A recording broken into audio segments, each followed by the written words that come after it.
itu.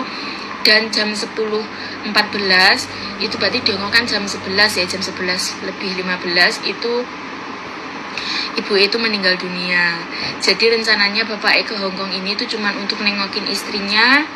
Kalau istrinya nanti sudah sembuh, bapak itu pulang lagi ke Indonesia. Kebetulan bapak ini tuh asalnya dari Blitar, deket juga rumahnya dari sama saya ya. Tadi saya sudah ketemu sama bapak aku ketemu bapak aku belum ngomong apa-apa ya, mataku nangis aku ya. Karena kalau kita gotong royong bantu bayar bapak ini untuk bayar kos gitu, gimana gitu ya. Karena kalau misalkan kayak biaya pemulangan jenazah, terus kayak biaya ambulan itu kan nanti sudah diurusin ya sama majikannya, sama calon majikannya, sudah diurusin sama BP2MI juga gitu ya. Jadi ibu ini tuh sebenarnya tuh balik ke Hongkong tuh mau kembali ke majikannya yang lama. Halo, assalamualaikum warahmatullahi wabarakatuh. Selamat datang kembali di Haryana Official, kawan-kawan semuanya. Gimana kabarnya nih hari? Semoga kawan-kawan semuanya sehat selalu di perantauan, amin. Dan semoga kawan-kawan semuanya terhindar dari mara bahaya, amin. Dan semoga kawan-kawan semuanya nih dipermudah segala urusannya, pokoknya dijauhkan dari bahaya apapun itu, amin ya robbal alamin. Kawan-kawan, kali ini kita bakal membahas sebuah berita duka, tetapi ambil poin yang terbesar. Selain kisahnya, di sini adanya penggalangan dana yang dilakukan oleh salah satu temen sampean Mbak yang bekerja di negara Hongkong. Jadi nanti saya cantumkan nomornya beliau ini untuk kawan-kawan bantu kalau sekiranya kawan-kawan tuh percaya. Tapi kalau kawan-kawan tidak percaya, silahkan kawan-kawan nanti telepon itu orang, dan kemudian kawan-kawan minta kerjasamanya untuk mengantar ke tempat bapaknya. Tapi sekali lagi berhati-hati untuk berucap apapun itu, karena bapaknya ini yang kita bicarakan ini sedang mengalami duka kan kawan. Oke, untuk jelasnya kita bakal membahas kronologinya, dan ini adalah kronologi dari meninggalnya salah satu pekerja migran Indonesia yang baru saja bekerja di negara Hongkong. Kan kawan, kronologi Mbak E. Jadi Mbak E ini berasal dari Blitar, dan beliau ini kembali bekerja ke negara Hongkong setelah cuti yang cukup lama atau rehat yang cukup lama di kampungnya dia.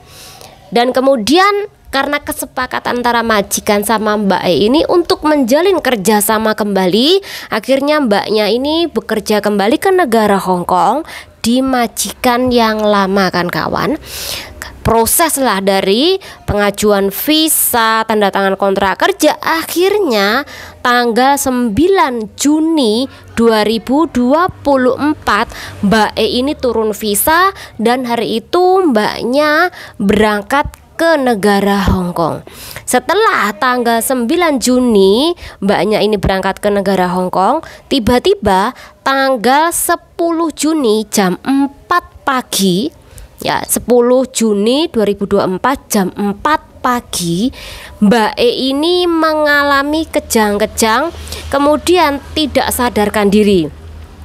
Karena melihat kejanggalan seperti itu, akhirnya pihak dari agensi ini langsung telepon ambulan, dan kemudian Mbak E ini dibawalah ke rumah sakit kan kawan. Oke, dari tanggal 10 Juli dan sampai mbaknya ini tidak sadarkan diri, ini secara otomatis agensi ini menelpon pihak keluarga si Mbak E yang berada di tanah air ini untuk menemani si Mbak E ini.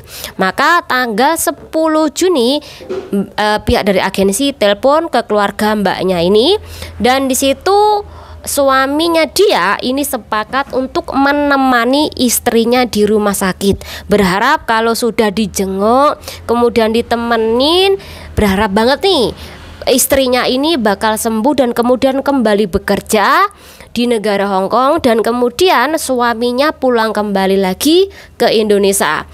Tanggal 10 Juni 2024 agensi kan teleponi pihak keluarga, tapi tidak itu hari atau serta-merta itu hari pihak dari perwakilan keluarga ini langsung berangkat ke negara Hong Kong, tidak kan kawan, tetapi nunggu beberapa hari dulu, yaitu tepatnya tanggal 12 Juni 2024 si suaminya ini berangkat ke negara Hong Kong untuk menjenguk si istrinya tadi. Tetapi sebelum suaminya sampai menginjakan kaki di negara Hong Kong, istrinya ini sudah meninggal sekitaran jam 10 pagi tanggal 12 Juni 2024 kan kawan. Jadi sebelum sampai si istrinya sudah meninggal duluan. Jadi ketika suaminya mendarat tanggal 12 Juni 2024 jam 3 sore, dia tuh hanya mendapatkan istrinya yang sudah tidak bernyawa kan kawan. Nah kemudian setelah itu suaminya ini masih tetap bertahan di negara Hong Kong dan beliau ini habis visanya kan datangnya tanggal 12 Juni 2024 dan visa habisnya ini sekitaran tanggal 6 Juli 2024. Jadi si suaminya ini tidurlah di building sana dan di sana dia ini kekurangan untuk biaya kehidupan dia di building, karena di building pun dia juga harus bayarkan kawan. Jadi itu kenapa kita mengangkat kasusnya ya ini, biarkan kawan kalau ada rezeki bisa membantu dengan mentelepon nomor yang tertera ini.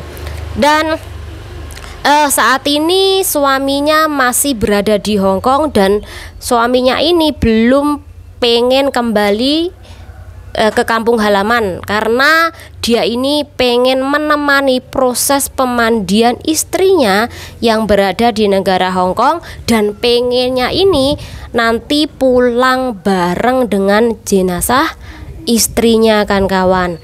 Nah kenapa kok kita bahas ya, kenapa lagi-lagi selain pesan moral dari kasus ini, yang kedua adalah pembahasan dengan penggalangan dana bagi kawan-kawan yang memiliki. Kemudian yang ketiga tentunya adalah bagi kawan-kawan yang apabila di Indonesia ini mungkin kondisinya belum stabil, sakit, atau mungkin kawan-kawan ini memiliki penyakit, untuk lebih berhati-hati lagi ketika kawan-kawan ini memutuskan kembali lagi bekerja ke negara Hong Kong. Karena biasanya kalau usia sudah agak tua, ini banyak sekali permasalahan kesehatan, termasuk bagaimana dia tidak kuat dengan angin malam sehingga membuat dia ini kondisi tubuhnya drop. Itu bisa saja terjadi. Jadi usahakan bagi kawan yang apabila ini sudah lama sekali tinggal di Indonesia, lebih berhati-hati ketika kawan memutuskan kembali bekerja ke negara Hong Kong ataupun kembali bekerja ke negara lainnya kan kawan. Oke, semoga dengan kasus seperti ini kan kawan bisa membantu bapaknya ini untuk mendapatkan keringanan biaya ataupun makanan. Tapi tak sarankan bagi mbak-mbak yang memberikan informasi ini di sosial media, yaitu tepatnya di Facebooknya Mbak Ani Al ini. Usahakan untuk lapor ke KJRI Hong Kong saja. Kemudian dari peristiwa ini bisa meminta sedikit keringanan untuk biaya di negara Hong Kong. Karena bagaimanapun juga bahwa KJRI itu kan perwakilan dari rakyat Indonesia yang berada di negara Hong Kong. Semoga dapat keringanan, atau mungkin kawan-kawan bisa melakukan sumbangan salah satu dari yang menemukan kasus ini. Itu tidak apa-apa, tapi sekali lagi berhati-hati ya ketika kawan-kawan melakukan sumbangan atau kawan-kawan menggalang dana untuk kasus seperti ini. Pastikan bahwa kasus seperti ini benar-benar nanti amanah. Jangan sampai karena masalah musibah orang lain kemudian banyak yang diuntungkan dari kasus ini. Semoga bermanfaat buat kawan-kawan semuanya. Channel diri. Wassalamualaikum warahmatullahi wabarakatuh. Bye. Ya, Bo. Atus.